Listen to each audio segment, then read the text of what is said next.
And so now we have 8 things coming out. 1, 2, 3, 4, 5, 6, 7, 8. So if I put on a 0, 0, 0, then the 0 guy is going to be high. And everybody else is going to be low. Low, low, low, low, low, low, low. And if I put on a 1, 0, 0, 1, then the 1 guy is going to be high. And everybody else is going to be low, low, low, everybody else low. And if I put on, I'm going to run out of things pretty soon, I'm going to put on a 4. So I put on a 4, 0, 1, 2, 3. The 4 guy is going to be high. Do I have enough? 1, 2, 3, 4, 5, 6, 7, 8. 4, 5, 6, 7. That's right. Will be high. And everybody else is going to be low. It doesn't look like high. Yeah, it looks like something. And so that's what we're doing. We're going and doing that. Now, TTL chips, how much power can they give? They can't even send enough power out to turn on an LED, right? So normally what's going to, when we get a chip like this, binary to octal decoder, what's going to happen is that my outputs are going to be knotted so that I turn on when I'm at 0 and my current goes that way, and I sync the current and do something with it. Okay, so in that case, 1, 2, 3, 4, 5, 6, 7, 8. Now I'm going to have an input of 0, 0, 0. I'm going to have a 0 on the 0th guy and a 1 every place else. And I got a 4. 0, 1, 2, 3, 4. I'm going to have a 0 on the 4 and a 1 every place else.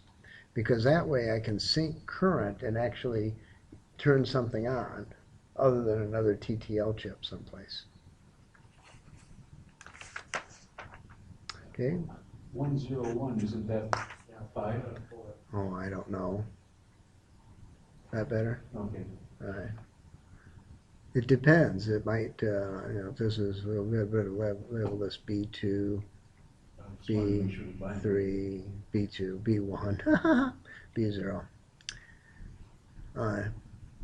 Now, I can have a binary to hex encoder. All right, so I could have 4 bits coming in, 1, 2, 3, 4, and I could have 16 outputs. I could do that as well, and I'd also have an enable. So I'd probably have an enable guy, so I could turn the whole thing on and off with the enable guy. All right, so we call that decoding. All right, so if I'm not decoding, what would I be doing? Encoding. I'd be encoding. All right, so now if we have decoders, we have to have encoders. So encoding. All right, so I'm going to have 8 to binary. So my inputs are 1, 2, 3, 4, 5, 6, 7, 8. 0 through 7. And then my outputs, normally they're going to be inverted again, but they don't have to be. And I'll have a B0, a B1, a B2, and a B3. Now, the issue here would be, life is pretty simple. Let the Russians bomb Syria. Who the heck cares, right? Life is pretty simple, right? But what if the Russians are bombing Syria or the French is bombing Syria? how are we going to encode the message? You know, now we have two people bombing Syria at the same time. So I go and I have high on my 1. Okay, so if I go high on my 1, then I'd expect to see 1, 1, 0, 1, because it's active low, so the B1 guy is going to be low. That's the only one where you get rid of. Yeah. But what happens if the one guy is high and at the same time the 7 guy is high? Now 2 of them are high. What am I going to do? So we normally have the encoder is a high priority encoder, and the highest one wins.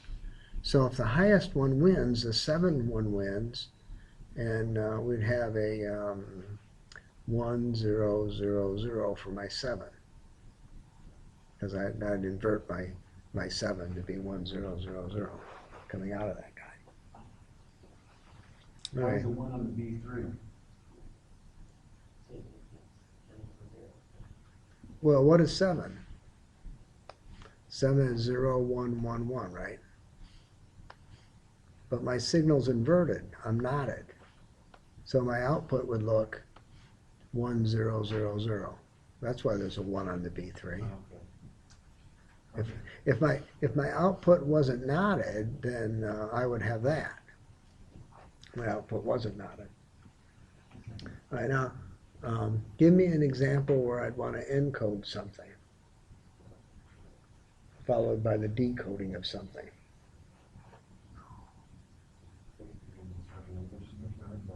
Okay.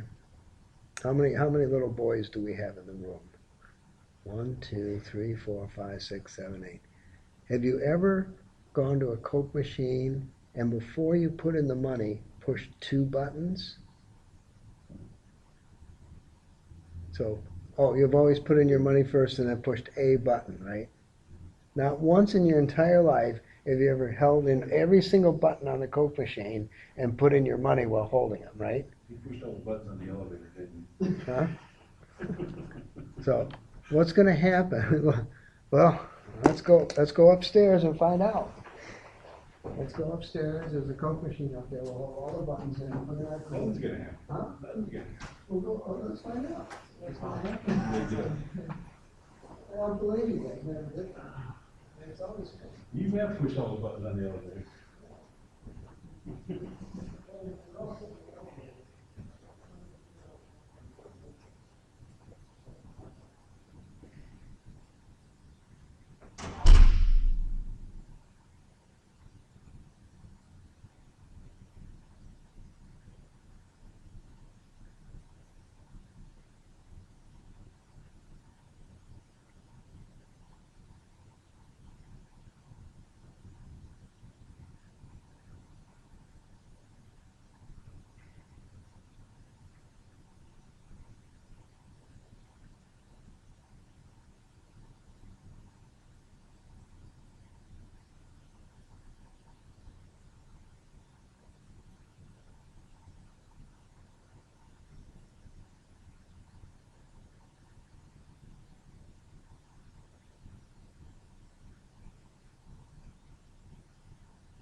We're back. So anyway, what would happen on a good old Coke machine is that if you pushed more than one button, you'd always get the Coke, is what would happen. And the way we do that is we take the inputs and we send them through an encoder. And that encoder gives us a 4-bit number, or it will give us 4 bits, binary. And then we send that back through a decoder, and that's going to give us only 1. Because the encoder is only going to give us, no matter how many inputs I push on the encoder, it's only going to give me 1 number on the output. And if you look on page 321, it shows that as long as the enable is there, the guy that's highest is going to win. And that's a 74138 on page 3. Not that we care. So our Coke machine didn't work because it didn't have an encoder or didn't have a decoder? That is a more modern guy, and he was just being stubborn. Okay, but a Coke machine, if you push more than one button, it has prioritized the product, and as long as you have a Coke button pushed, that's what you're going to get, because obviously that's what you wanted, because you pushed all the buttons. You mean little kid. Yeah, exactly. Right. And again, one of the things we do next semester on our program logic controllers is that we program a Coke machine to take money, to give product, and to give change. And that's one of the things we do. We make it so that you only get one product. We do that with a encoder followed by a decoder. No one will remember that when we get to the class, but that's okay. I'll remind you when we get there. All right, top of page 321, we see that we have a 1 to 8 octal decoder, a 1 to 10 binary coded decimal decoder, a 1 to 16 hexadecimal decoder, and a binary coded decimal to 7 segment display decoder. Okay, so our 7 segment displays, let's see, it might be A, B, C, D, E, F, G, and then there's an H over here for the decimal point that could come on either side, HI. And what it does is it gives you your numbers in that 7 segment display, but a 1 has to give you a 1, and a 2 has to give you a 2. So we have a binary coded decimal to 7 segment display decoder so that you can make your 7 segment display work. And when we get to chapter 12, in the lab and in the class both, we'll play with those and make those guys work. You notice that these guys have multiple enables. So this 74138 has 3 different enables. 2 of them have to be low in order for it to be active, and 1 of them has to be high for it to be active. Don't ask me why they did that. They just could. One of the things they could do, so they did. Okay. Hexadecimal to 1 to 16 decoders next. Skipping the VHDL language stuff. And we're at page 331. We're encoding still. And we have different types of encoders that we do.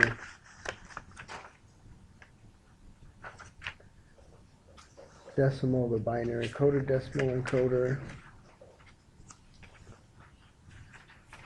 And octal, the binary encoders. Code converters, page 8-6. And so now we're going to convert binary coded decimal to binary. We're going to convert That's all we're going to do, I guess. Oh yes, there we go. My favorite page, 342. Yeah, because binary coded decimal has different weightings. So if I look at my if I look at 1011, I better not look at that. So I'm going to look at 5 4. Binary coded decimal 0 1 0 1 0 1 0 0, right? Well, how do I add those together? How do I take that and turn it into binary, which is I have a units place, a twos place, a 4 place, an 8 place, a 16 place, a 32, and a 64, and a yeah. 32. Yeah. So over here I've got a unit, I've got a 2, I got a 4, I've got an 8. I got a tens place, I have a 20s place, I have a 40s place, and I have a 80s place. All right, now I'm gonna take those guys somehow and use multiple binary coded decimal to decimal converters to allow them to add up, to come down here, to come into these particular binary things. And so that's why that picture on the top of 342 is very interesting. So I look at the C guy, the most simplest guy, and so I got my binary coded decimal, and I'm going to go to decimal.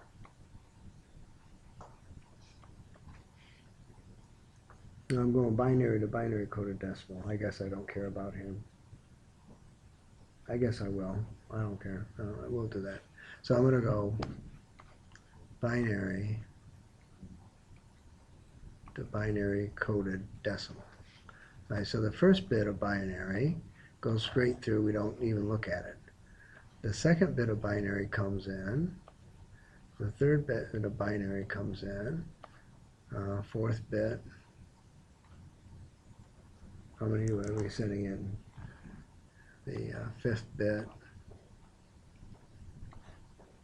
and the sixth bit. All right, and then we're sending out binary coded decimal. Binary coded decimal. The zeros. Anyway, 1, 2, 3, 4 of them. And then 1, 2, 3, 4, but not the zero's not there because we don't have enough to make the zero get high, but we'll put one in anyway. In the binary code decimal, why do they only go to E instead of F? Because if you think about your chip, it's only 14 pins, or it's 16 pins, or it's 18 pins. Because of the number of pins you have, you're limited to what can come out of it. So that's just what they did. So now,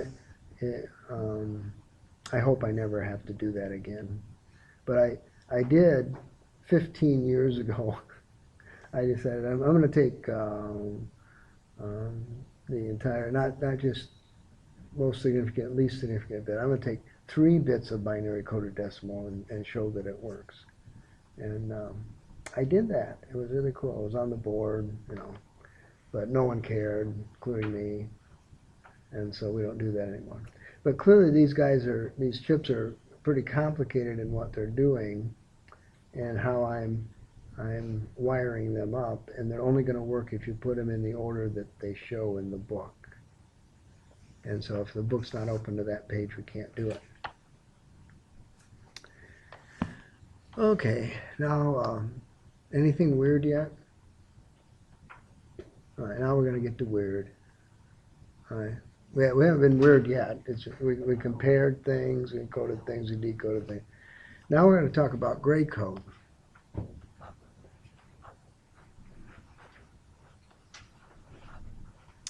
And the issue is, when I go from 1 to 0, what have I done? I've gone from 0 volts to 5 volts, right? I've gone to something that's low to something that's high, right? That's what I've done. Now, the problem is, at what frequency is that happening? And you say, well, it can't be that bad. It just went from 0 to 1, right? It's not that difficult to do.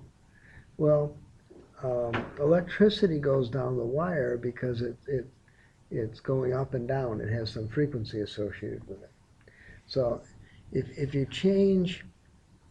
go and limit yourself to 1K of frequency, well, let's not do that. Yeah, well, if you limit yourself to 1K of frequency, you're not going to get that signal going from up to down. It's not enough bandwidth to get the signal. And so if you get up to 10K, then at 10K of frequency, you have enough to get the up and down thing, and you can actually see it. And in the telecommunication class, we'll go over that in detail and the math of why that happens to us. But you need a lot of frequency in order to do that, to go up and down. So now you've got 1, 2, 3, 4 bits that are going up and down. And now you have a lot of frequency that you're using, a lot of bandwidth you're using. And whenever you do that, you're also putting in noise into the circuit, going from that up to down. Now you say, well, gee, in my digital circuit lab, I just take the switch and put it up and the light comes on, right? Yeah, that's what happens because we're only seeing that light coming on at the awesome 17 hertz rate. But other things happen quicker than human beings. And it might be a problem with those things that are quicker than human beings. So what the gray code does is it decides that these positions no longer have any weighted value. So it's an unweighted code.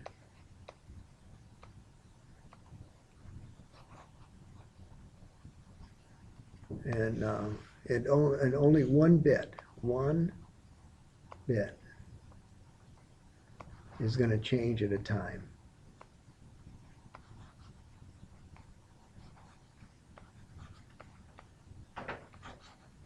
Only one bit at a time. Okay, well, that seems cool. So now I've got 1, 2, 3, 4, 5, 6, 7.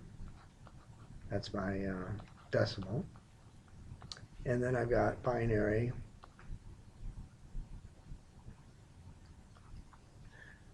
0, 0, 0, 1, 0, 0, 1, 0, 0, 1, no, 0, 0, 1, 1, 0, 1, 0, 0, 0, 1, 0, 1, 0, 1, 1, 0, 0, 1, 1, 1. Okay, so everybody's happy with that. And then we have a gray code. And we start at 0. So we go 0, 0, 0, 0. We then go to 1. But when we go to 2, only one bit can change. So 2 looks like that. Then we go to 3. Only one bit changes. So a 3 looks like that. Notice that my placing is weightless now. Okay, so I'm changing. I go to 4. I go to 4. I go to 5. I go to 6. I go to 7. Maybe that's right. Turn the page, see if I got it right. Yep, I got it right. Total luck. Anyway, so now we have a code that only changes one bit at a time. Not only do we have a code that changes one bit at a time, but it works really well if I put some light on it.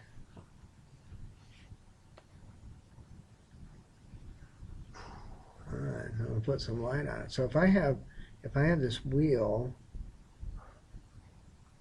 and this part's dark and this part's not,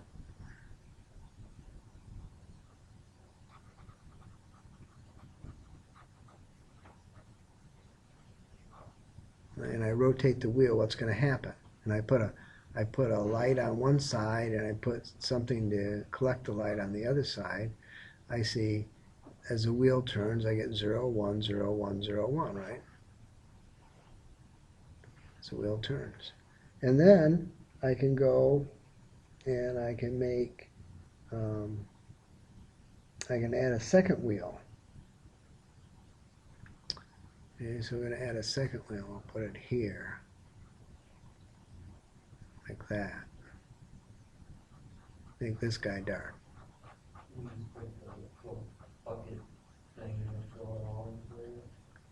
Yeah, if I had, yeah, I could, but then I'd have to make a real thingy to have it fill in. I don't think it's going to fill in my thing. Okay, so now I'm here. Okay, so I start here. I have 0, 0. I move and I have 0, 1. I move to 1, 1. I move to 1, 0. 0, 0, 0, 1, 1, 1, 1, 0. Okay, I'm going to do it again. I'm going to put a third ring on. So are your dark spaces representing ones or zeros? Ones, because the light's not going through it.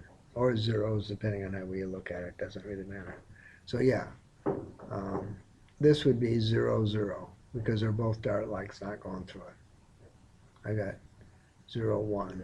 I got 1, 1. I got 1, 0. Yeah. On page 344, it shows that wheel. Let's see if I can come up with the next hunk of wheel. Okay, I want half of over here to be dark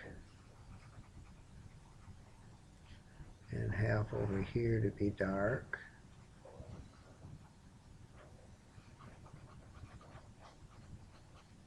And then I want to be light in there and light in there. Okay, so now I got 0, 0, 0. I got 1, 0, 0. I got 0, 1, 0. I got 1, 1, 1. I got 1, 0, 1. I got 1, 0, 1. I got 0, 1, 0. I got whatever I got. Anyway, so I can make this 16-bit, 32 bits, whatever, and put it on a motor, and then I can have the motor go roundy roundy, and I can tell you where the motor is, how many revolutions it's made, how fast it's going, because I'm sensing those things. Light pulse or something? Yeah, it's a light pulse. Yeah, I put a light on one side and it doesn't go through the dark spot. Gray code. And then in my industrial setting where I'm super noisy because everything's turning on and off, now I have a system where only one thing is going to change, and I know that when that one thing changes, it can only go one way or the other way. If two things change, I can go into error and stop whatever processes I'm doing. All right, so now the issue is, if I have binary and I want to go to gray, how do I do it? And if I have gray code, and I want to go to binary, how am I going to do it? Because clearly you know that on the next test, the first chart on question 1 is going to have numbers in them that say, this is your gray number, what's the binary number, right? And the other way around. You know that that's going to happen because that's because that's the type of guy I am, right? You know that I'm not going to change the test. I'm going to have the same stupid chart, and it's going to have something in it, and yeah. So now the issue is how we're going to do that. All right, so we'll take our binary number, and we have B3, B1, B2, B1, B0. And we have the gray 3, gray 2, gray 1, gray 0. And we say, well, how are we going to go from there to there? How is that going to happen? Well, the B3 guy is just the gray guy. Really? The most significant bit is just the gray guy?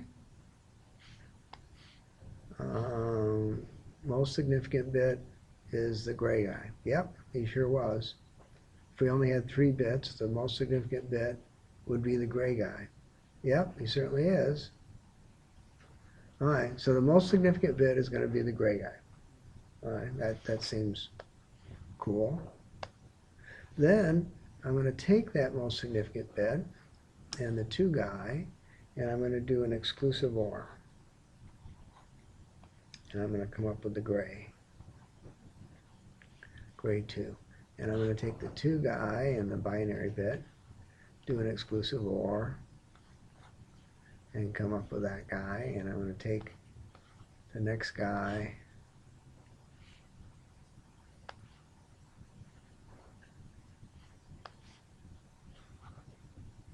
if I could draw it, do an exclusive OR, come up there. Okay, so I got binary 1, well, that's no fair. Yeah, I can do it because on page 344 I got a chart. 1, 0, 1, 0. Okay, so I got a 10. And I'm saying the gray is going to be a 1. The 1 and the 0 becomes a 1. The 0 and the 1 becomes a 1. The 1 and the 0 becomes a 1. My 10 had better be 1, 1, 1. 10, 1, 1, 1.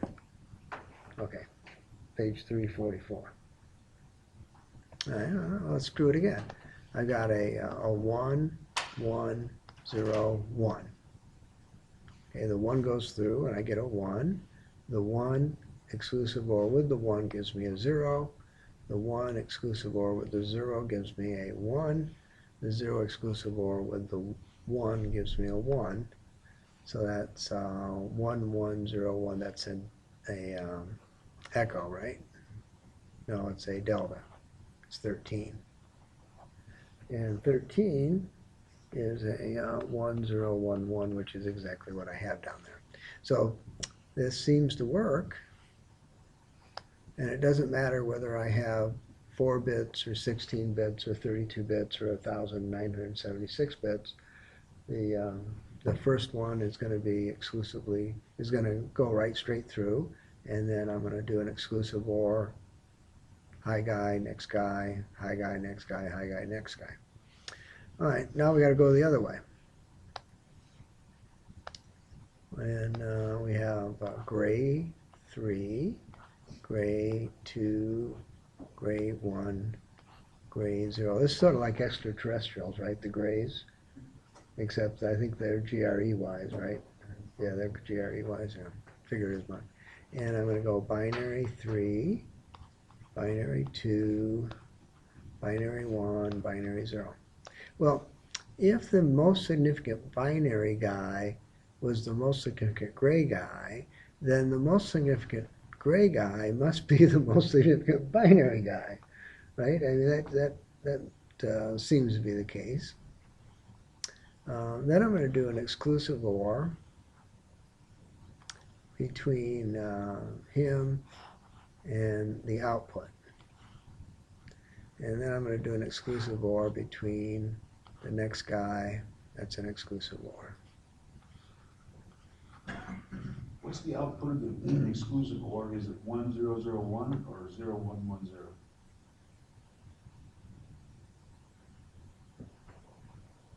What you said made no sense at all. You have the A and the B. The exclusive OR, A, B, X, 0, 0, 0, 0, 1, 1, 1, 0, 1, 1, 1, 0. This is 0110. Yeah. And then I'm going to take, that was your question? Okay. Did you use English in asking it? You must have, probably. Okay, so there's my circuit. I'm taking the output of the exclusive OR bringing it back into the gray. Okay, so now I got a gray guy. 1, 1, 1, 1. We know that should come out of 10. And we know a 10 should look like 1, 0, 1, 0, right? So I better get 1, 0, 1, 0 out of this or I'm hosed. All right, so the most significant guy goes through. I then do an exclusive OR with the next guy, get me a 0. Exclusive OR with the next guy, get me a 1. Exclusive OR with the next guy, get me a 0. Check. It works. We'll try a different one. Wasn't 1, 1, 0? Like the E1? 1 1 and a 1. and a 1 is 0. A 0 and a 1 is a 1. A 1 and a 1 is a 0. And a 1 is 0. It's the output. Yeah. And again, I can do that with 16 bits. I can do that with 32 bits. But the exclusive NOR is It's 1, not a, 0, 0, 1 for the output. yes, but none of these gates are the exclusive NOR. They're all the exclusive OR bits, OR gates, exclusive ORs. Yeah. Yeah, I don't do this with exclusive NORs. I do this with exclusive ORs. Yeah. I knew you'd like that. And you might even remember it, That's what I'm you know, trying to at do. the next test. You know, I might do that. What I do, if for some reason, after we do everything we do, you know, the study guide and everything, you can't do that. You can't. Your mind doesn't allow you to remember that. Just ask me to put it on the board for you. And, I'll do that. Okay, so now I got comparators. I got equal guys. I've got decoders. I've got encoders. I've got gray code. I have ways to get in and out of gray code. And the next thing is a multiplexer.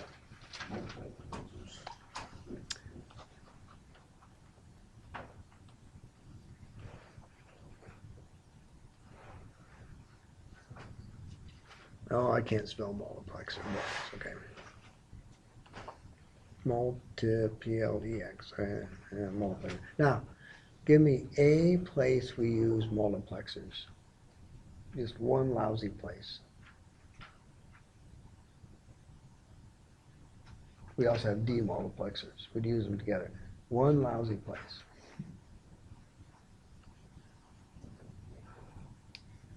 Well, okay. At home, say you're at home now, do you have a phone line coming into the house, or you just sell your phone people? You got a phone line coming into the house. Okay, so here's your house, right here. Very fancy one. It has a door even. We'll give it a window. There we go. Is the garage attached? No. Okay. Is there any garage at all? Okay, so we'll have the garage over here. Okay, so that's good. Okay, so now I got a garage. Anyway, you are hooked up with one lousy line going to the phone company. And what do we call this place? Oh, I used to know. I think it's called the central office. That's what we'll call it, that central office. Now, there's one of these within about a mile of your house.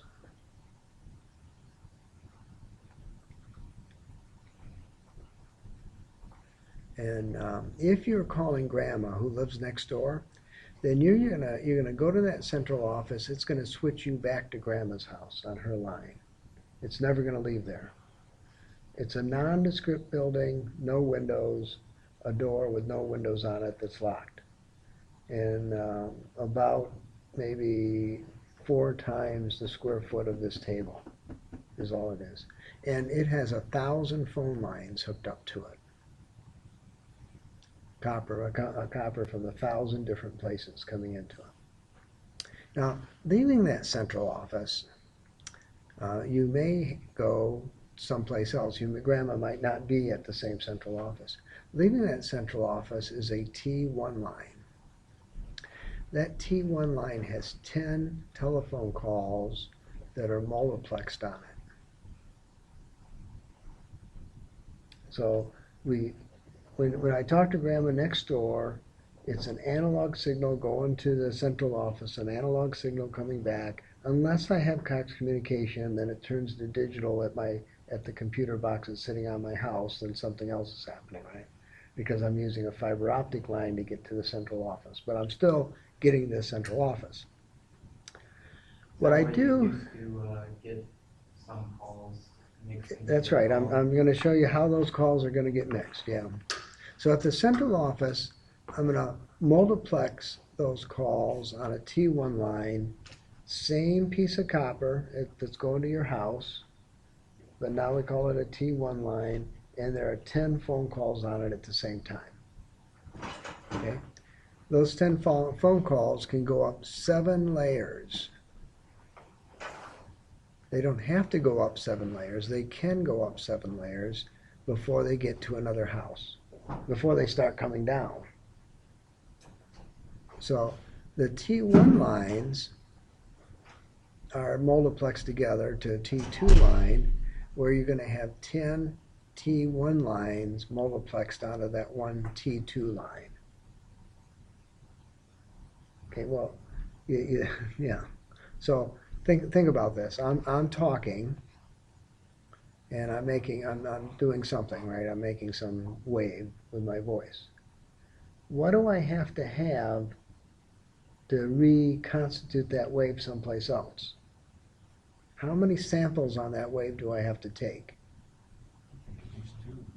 So if I took one there, and I took one here, and I took one there, and I took one here, and I took one there, and I knew the slope of the line as I went through there too, I could reconstruct that sine wave, that sinusoidal wave. And if I'm doing it 1,000 times a second, I can have a real good reconstruction of that. Okay, because my wave's not right now I'm at about 350 hertz, or I could be down here at about 150 hertz. But I don't need a lot of sampling in order to get that on.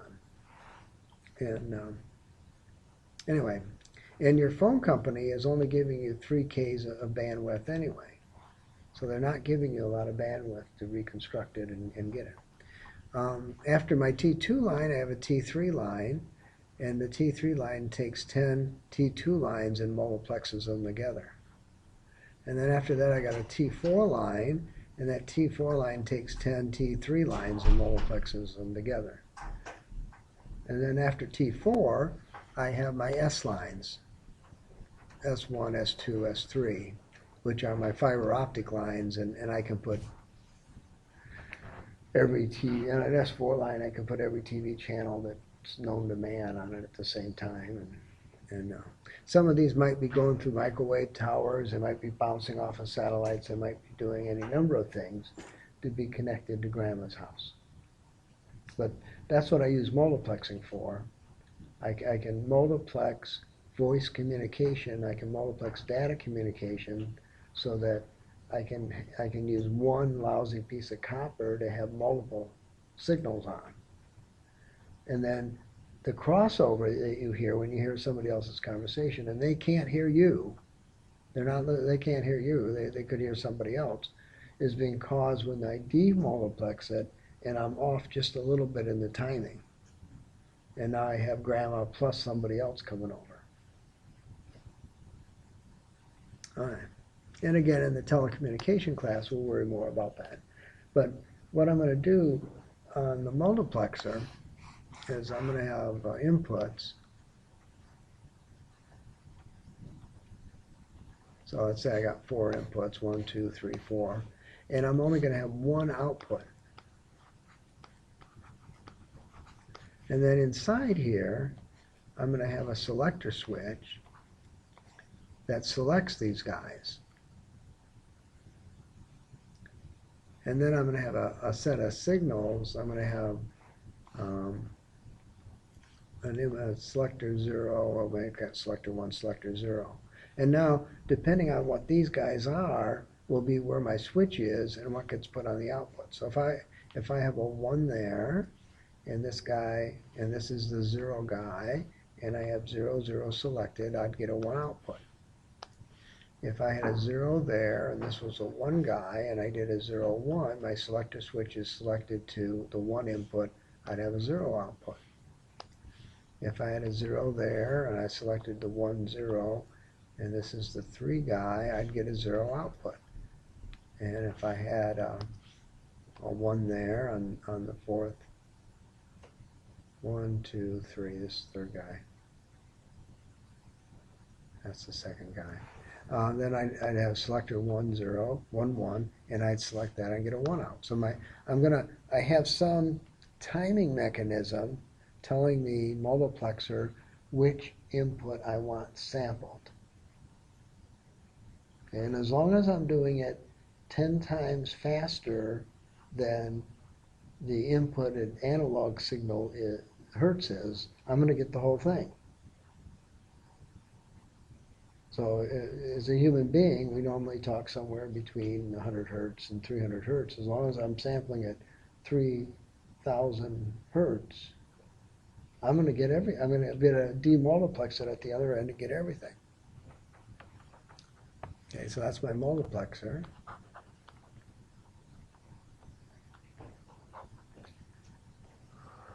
If I could spell multiplexer. So on the other hand, I'm going to have a demultiplexer on the other side. Demultiplexer. And I'm going to have a signal coming in as the input. And I'm going to have 4 signals going out as the output. And I'm going to have a switch on the inside selecting each of those guys one at a time.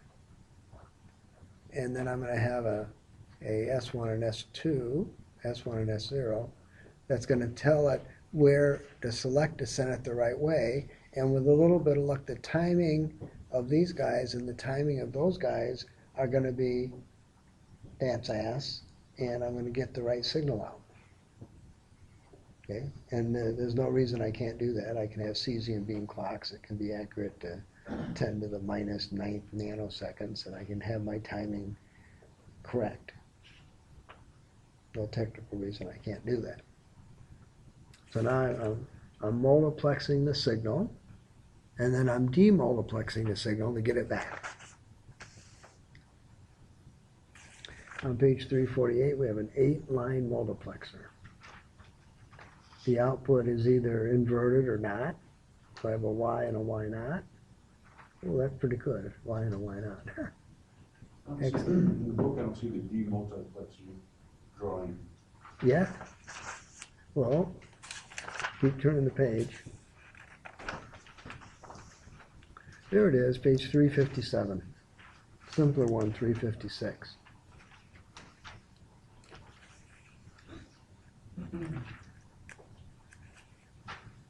So I've got some input signal, and I am demultiplexing the input signal.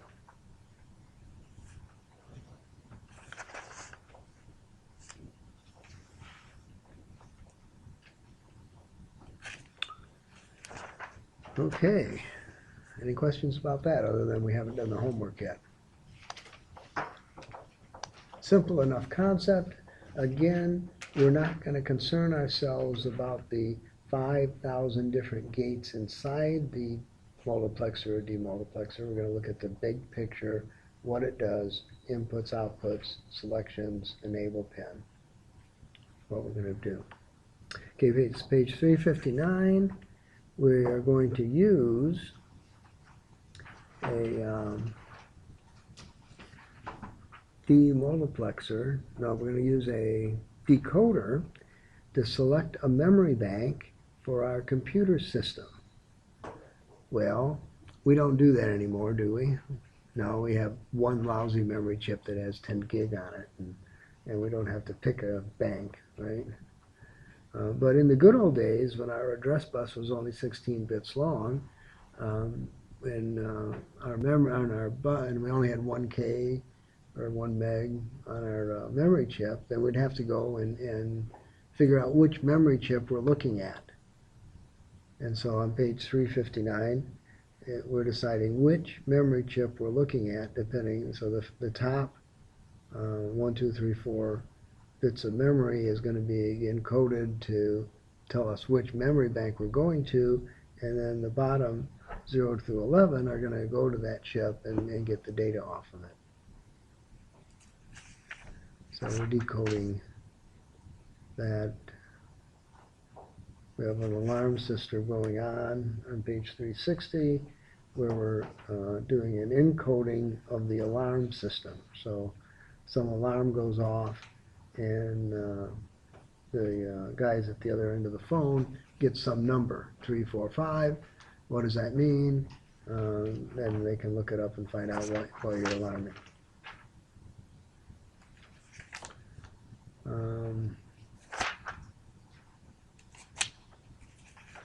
I think that's probably good enough until we get to the problems.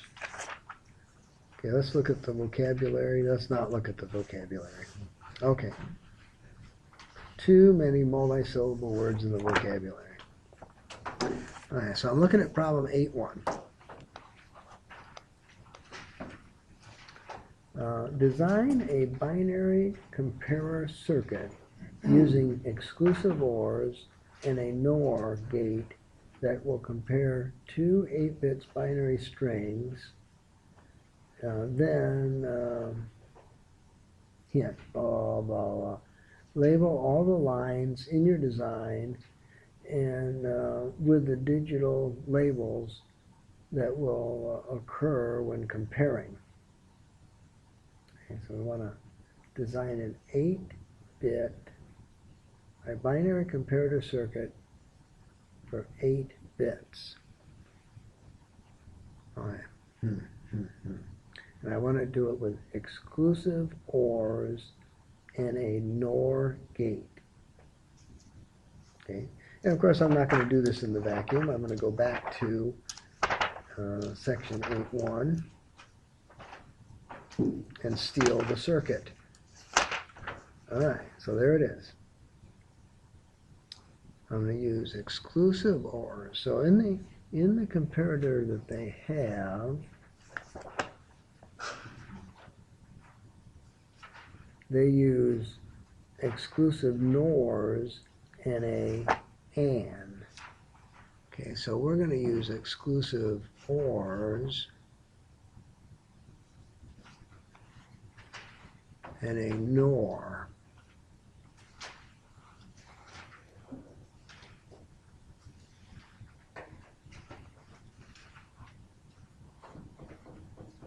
Okay, and before we go on, we'll see whether or not it works with two lousy bits. Okay, so I got A0, B0, A1, B1. On 1, 1, 0, 0. Okay, so on 1, 1, 0, 0, I get a 0 here, I get a 0 there. They are the same. 0, 0 going through my NOR will give me a 1. Okay, we'll try another one. 0, 1, 1, 1. I've got a 1 there, I've got a 0 there. A 1 and a 0 will give me a 0, and they're not the same. Okay, so if the circuit's going to work good with 2 bits, it's going to work good with 8 bits. So now all we have to do is draw on the other 8. B2, B3, 8. It's not even Friday. A2, B2, A3, B3.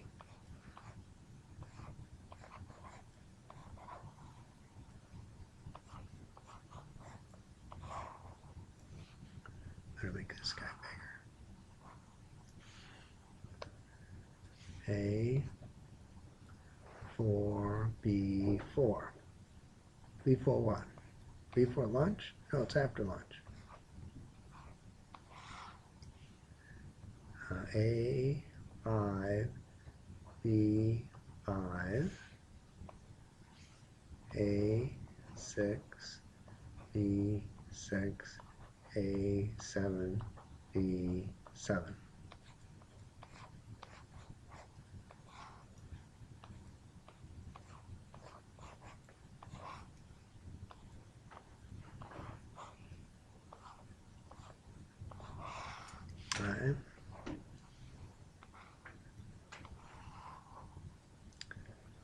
that's really crummy. Now we gotta see if it works. So I designed it, and I didn't use black yet, so I used black. And A is going to be, I gotta go backwards. 1, 0, 0, 1.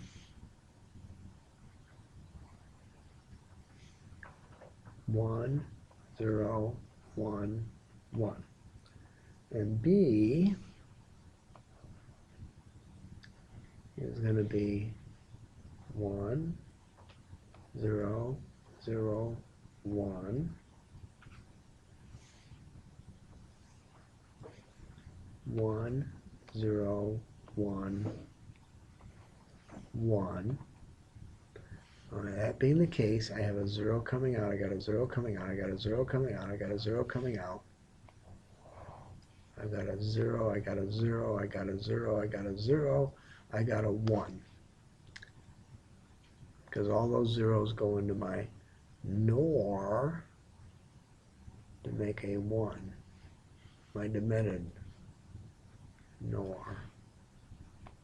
Okay, and that's what we expect it to do. We're going to do it again. A is going to stay the same, but B is going to be different. So I'm just going to change the B, and I got a 1, a 1, a 0, a 0.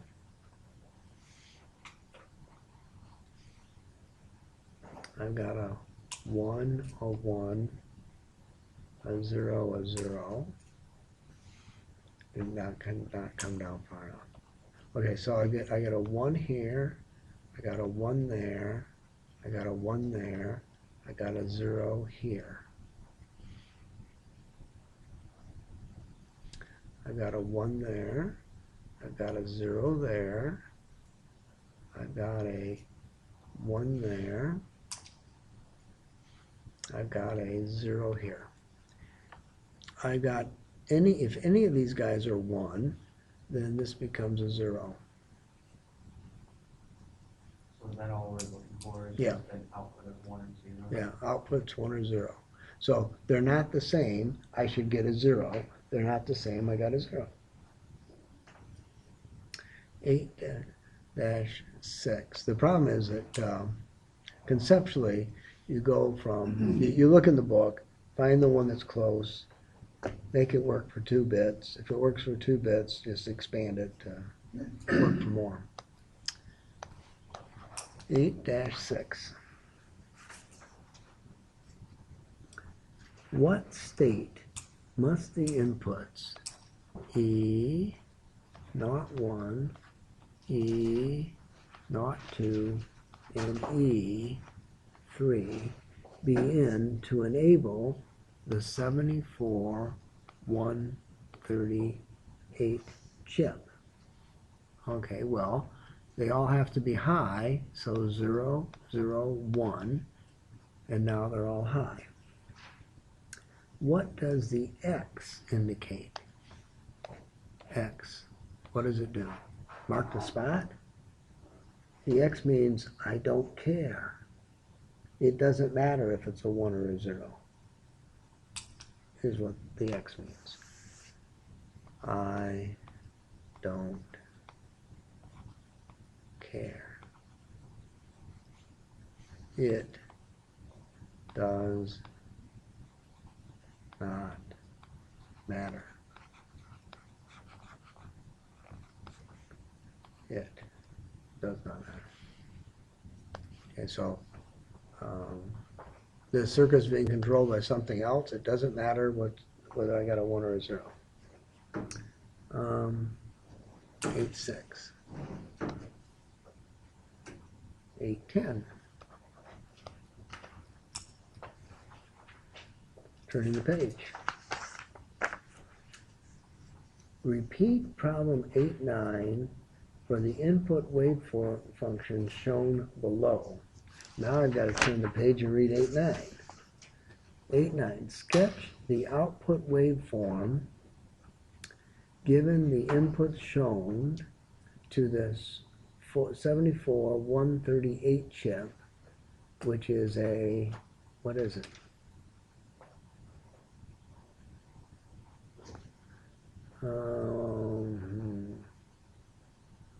74 138. It's a binary to octal encoder. All right, so I identified what it is, and now we have, all right, so I got time 0, time 1, time 2, times 3. I'm gonna run out of room. I gotta get to 10. Okay.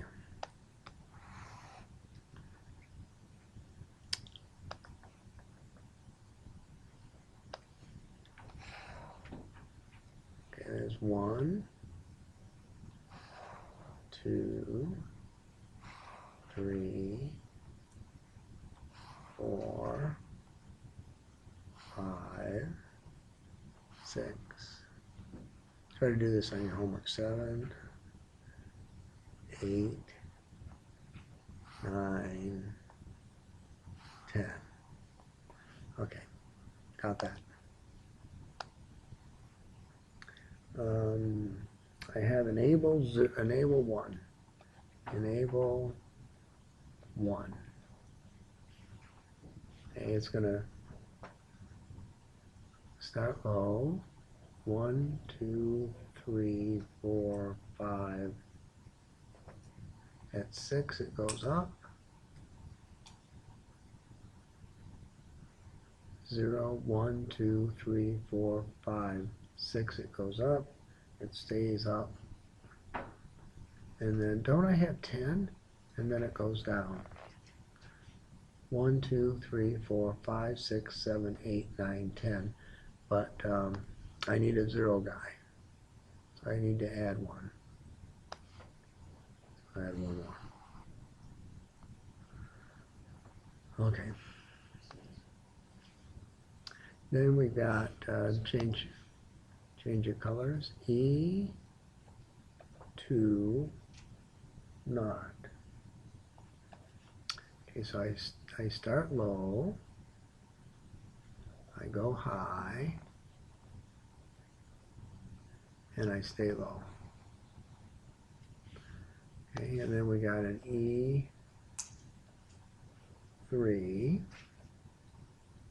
And I start high, 1, 2, 3, 4, 5, 6.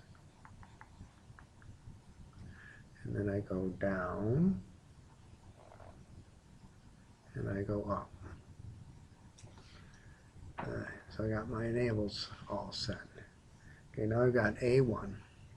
What color am I not using? A0. Okay, I'm going to go, okay, so that's easy. Up, down, up, down, up, down.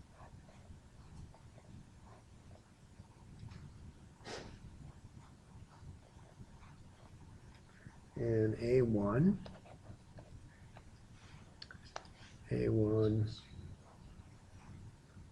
down, up for 2, down, up for 2, down, up for 2. And then I ran out of room. And then I got my A2, and I'm going to be down, and then I'm going to go up, and then I'm going to go down. Okay, so I did all that. So first thing I'm going to do is figure out what my A1, A2, A0 is. So I've got 0, 0, 0. So I have a 0, 0, 0, 1. I got a 1, 0, 0, 1, 0, I got a 2, 1, 1, 0, I got a 3. Then I got a 4, then I got a 5, then I have a 6, then I have a 7, and then I have a 0, and then I have a 1. So that's what I'm seeing at A0 to A1. We decided that we're only enabled when these two guys are low and that guy is high. Okay, so we're enabled there, low, Say that again. low, Which one? low, low, high. Low, low, high. Yeah, because it's E1 knotted and E2 knotted. So the 0 becomes a 1, the 0 becomes a 1, 1, 1, 1. Okay, so we're enabled there, not, we're enabled here, we're enabled there, we're enabled here, no, no, we're enabled there, we're enabled here. So those are the spots where I'm enabled, and those are the numbers that I'm sending out. So now the issue is, what's my output waveform? Output. And so that's the issue. So what am I going to get? And I look at my chip and I see that I am inverted. Okay, so basically what I need is outputs 0 through 7 is what I need. Okay, so how am I going to do that? Okay, so I come down here, I come back to those guys and those guys, and I make these lines again. 1, 2, 3,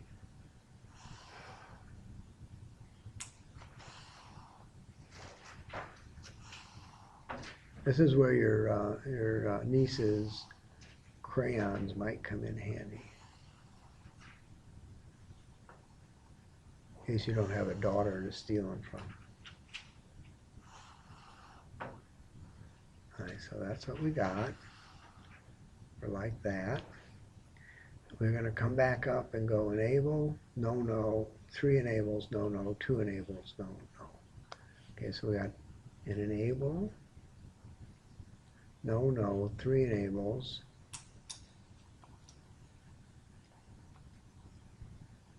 no, no, followed by 2 enables. Okay, so we get them from up on top. And then we ask ourselves, self. Now I did it. We need to have what is 0 naught, 1 naught, 2 naught, 3 naught, 4 naught, 5 naught, 6 naught, and 7 naught. Okay. When the enable is turned off, the output's going to be a 1. Okay. So on a 0 and on being enabled, the output's going to go to 0. Alright, so 0. I'm going to go back to 1. It's going to stay high until I have an enable at a 0, and then the 0 guy will go low again, and he's going to look like that.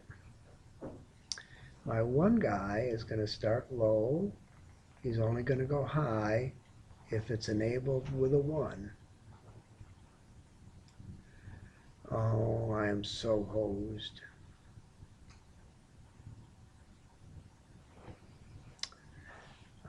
Luckily, I got the first one right. It's the second one. Ooh, I didn't want to do that.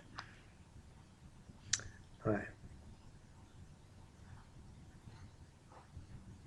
All right, so I'll get rid of that second line and do it again. All right, so the 1 guy is going to stay high unless there's an enable and a 1. And the only place where there's an enable and a 1 is right there where I will go low. The 2 guy is going to stay high unless there's an enable and a 2, so he's going to be high the whole time. Because there's never an enable and a 2.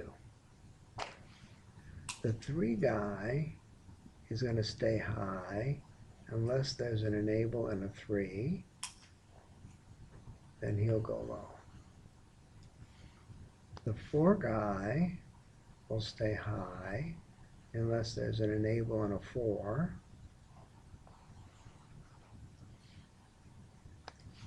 The 5 guy will stay high unless there's an enable and a 5.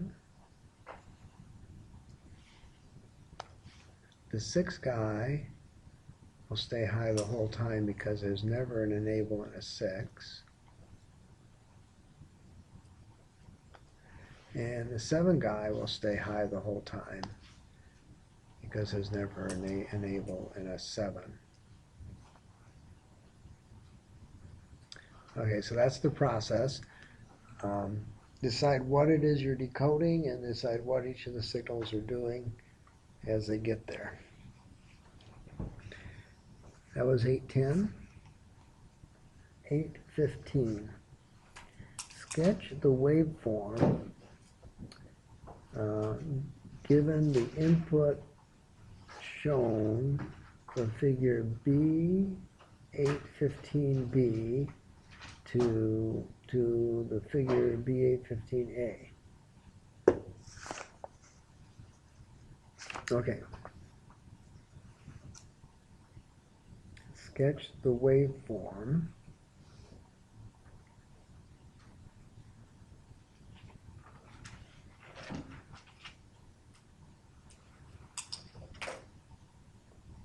and luckily it's on the next page.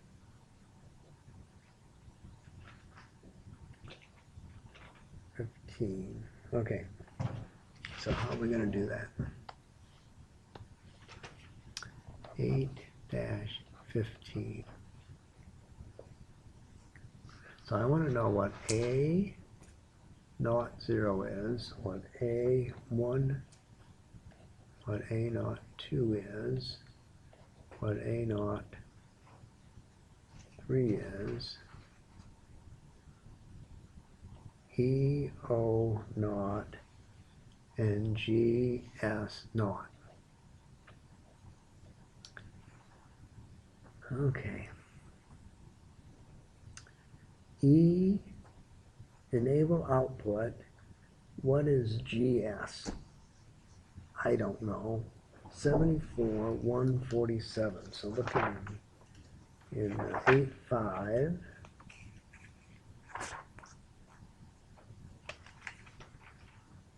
$74. All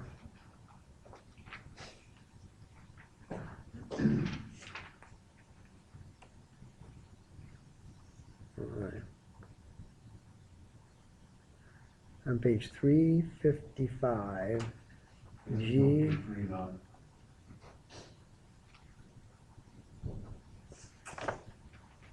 Good.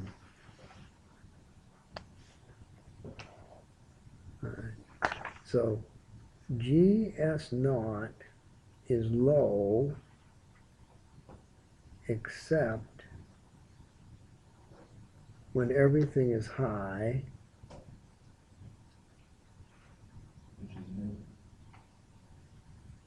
when everything is high, or whenever the enable in is high. Okay, so that's what GS0 is doing. And the enable out is going to be high except when the enable, except when everything is high. All right, well I got that. Okay, so we have inputs 3 and 4. Okay, so 0, input 1, 0, 1, 2, 5, 6, and 7 are all 1, but they're inverted, so they're really 0. And, okay, and we're only looking for T0 to T6. Okay, I think I'm ready. Are you ready? I'm not ready. I just think I am. Okay. One point there, all of them zeros. 0, First setting. 1, 2, 3, 4, 5, 6.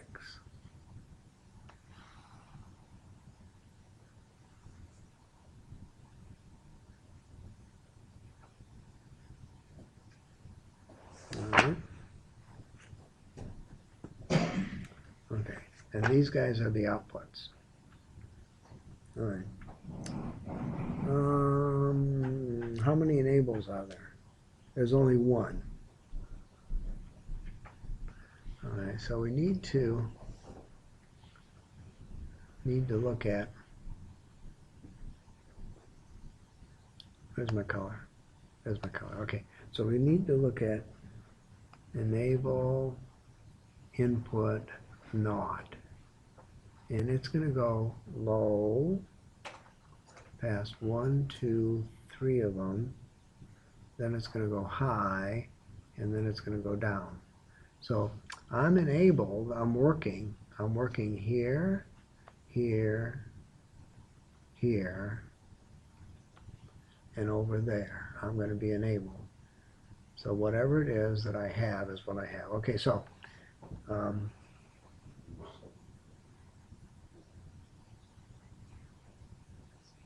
between T0 and T1, I see an input of, what do I see? 1, 1, 1,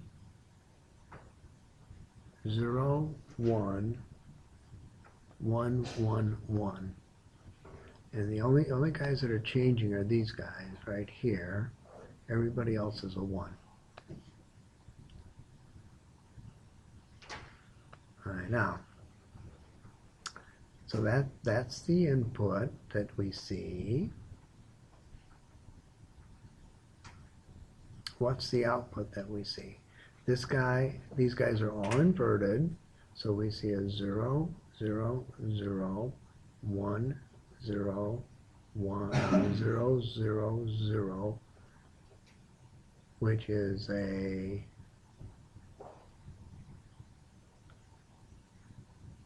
did I start with, where did I start? I started with I0 there, right? And went to I7 there. That's what I did. 0, 1, 2, 3. So this is a 3. So that means I have to see a 3 on the output.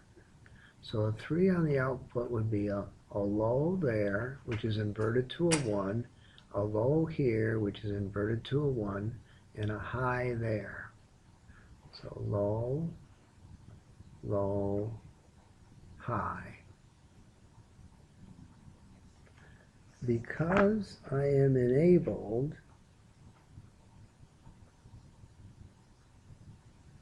because the enable guy is low, GS is going to be low,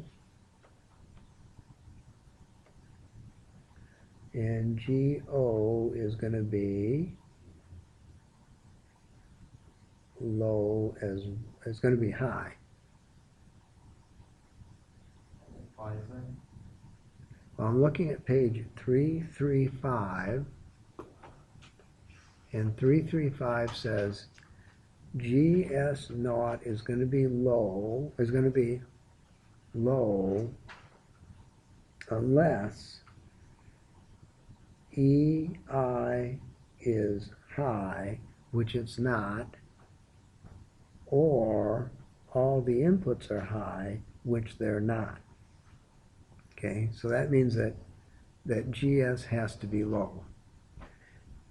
In the meantime, EO naught has to be high because I just encoded a 3. Okay, so it has to be high because I encoded a 3. All right, next place. T1 to T0 to T1. All right, I have a 1, 1, 1, which is static, a 1, 1, 1, which is static, and I've got a 1, 0. 1, 0.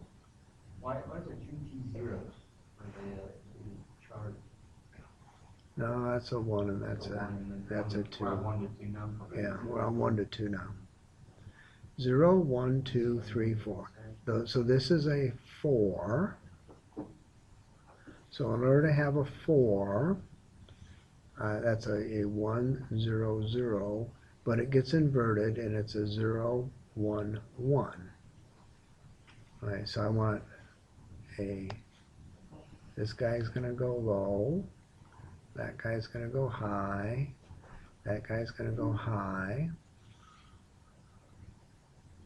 My EO is going to stay high, and my GS is going to stay low, because the conditions for them to be anything else isn't there. Okay, now I'm looking at T2 to T3. I have static guys 1, 1, 1, 1, 1, 1, and the guys in the middle, T2 to 3, are 0, 0.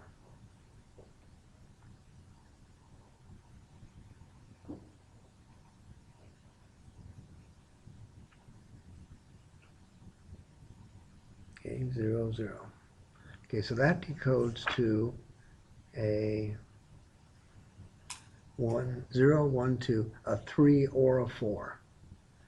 But this is a priority encoder, so the 4 wins.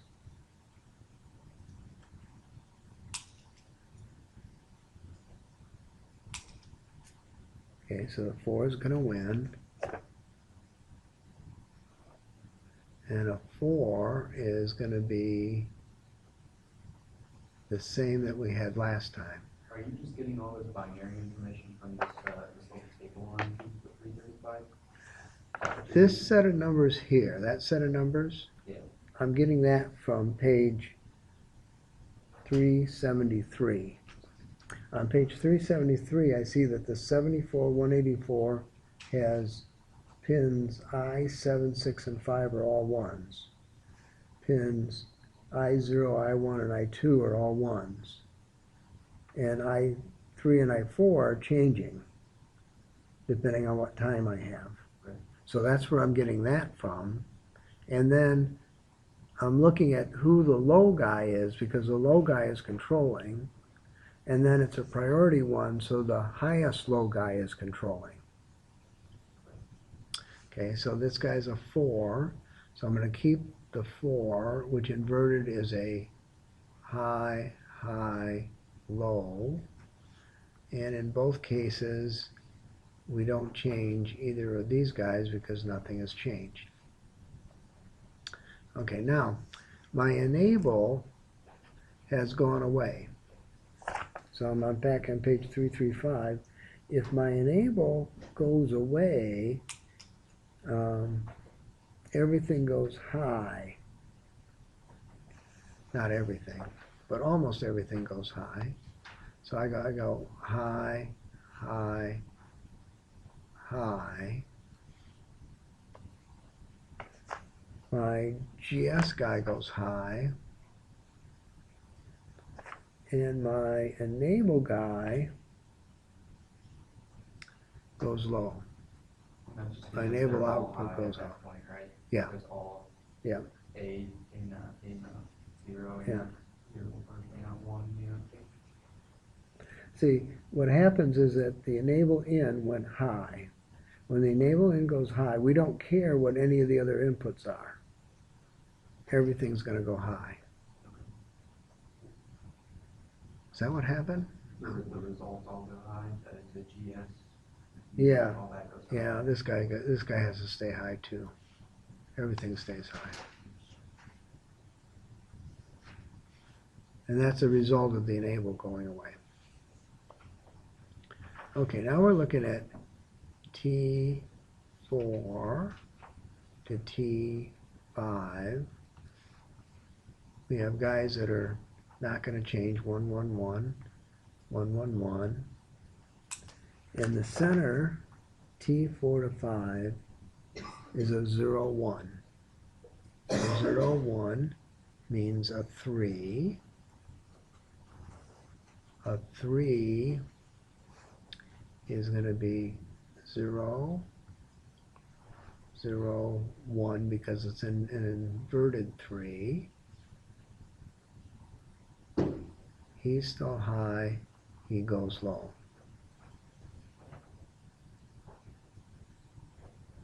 Okay, I'm looking at the last one, T5 to T6.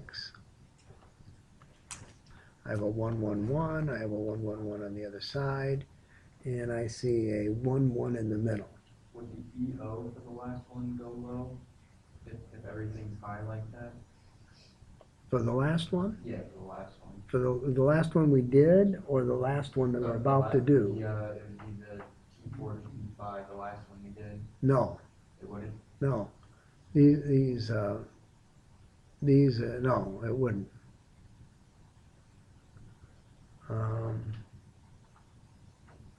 We want a 3. Do we want a 3? Oh, bummer. We want a 3. When EO is low, Yeah. that EO is also low. But this guy here is high. That's the problem. That guy there has to be high. It would be a 3.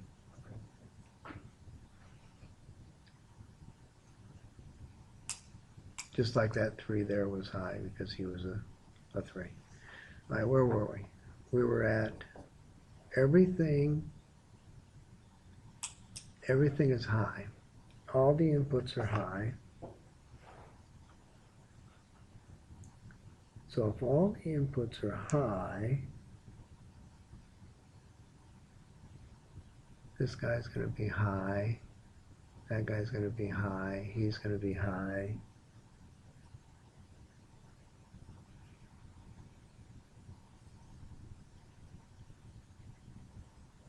Low on the EO output and high on the GS. Okay, maybe I did that right. That was 15. That means I can turn the page. 24. Is that it for today, or we Oh. can do another one? Well, let's see if it's simple.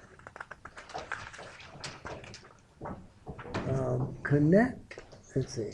The connections shown below are made to that. Determine why and why not. What levels must be placed at S0, 1, and 2 to route the information from I6 to the output? We can wait until next week. Wait on that one? Yeah, we can wait on that one. Too much thinking.